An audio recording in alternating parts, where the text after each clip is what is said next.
Hey everybody, welcome to Animation Capstone, week 6, that's correct. Now we're actually getting into the real meat of it and really getting some cool demo reel techniques, and we should have the first 30 seconds in a nice draft form and really going from there. So let's get into it.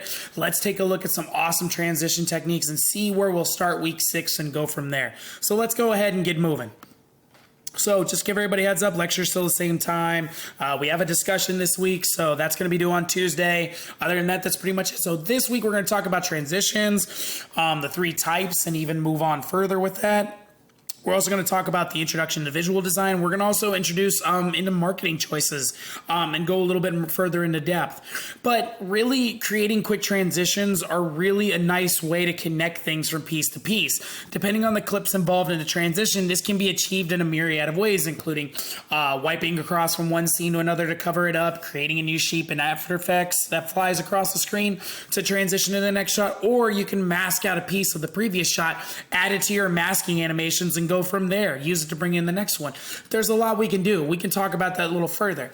And as we're editing similar clips, we need to consider consistency, because the more you edit your clips so they're similar in movement, the more it's going to be easier for the viewer to understand where these things are coming from.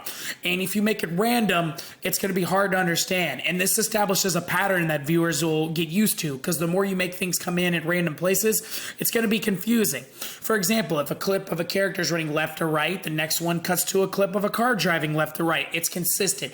They know where new information's coming in at once. And that's the same thing with color as well. So when you're editing with similar color, your clips so that they are similar in creating a palette is huge. You got to be consistent, because if you're all around everywhere, it just doesn't make sense. So you want to make sure that you create a viewership for your viewers to understand and anticipate. That's a big thing. So if you go monochromatic with like a large white moon in a dark sky, and your next clip is a suited character in a white background behind them, you want to make sure you bring in some monochromatic black and white video pieces or something else to match that theming. So you want to make sure it has a consistent color palette.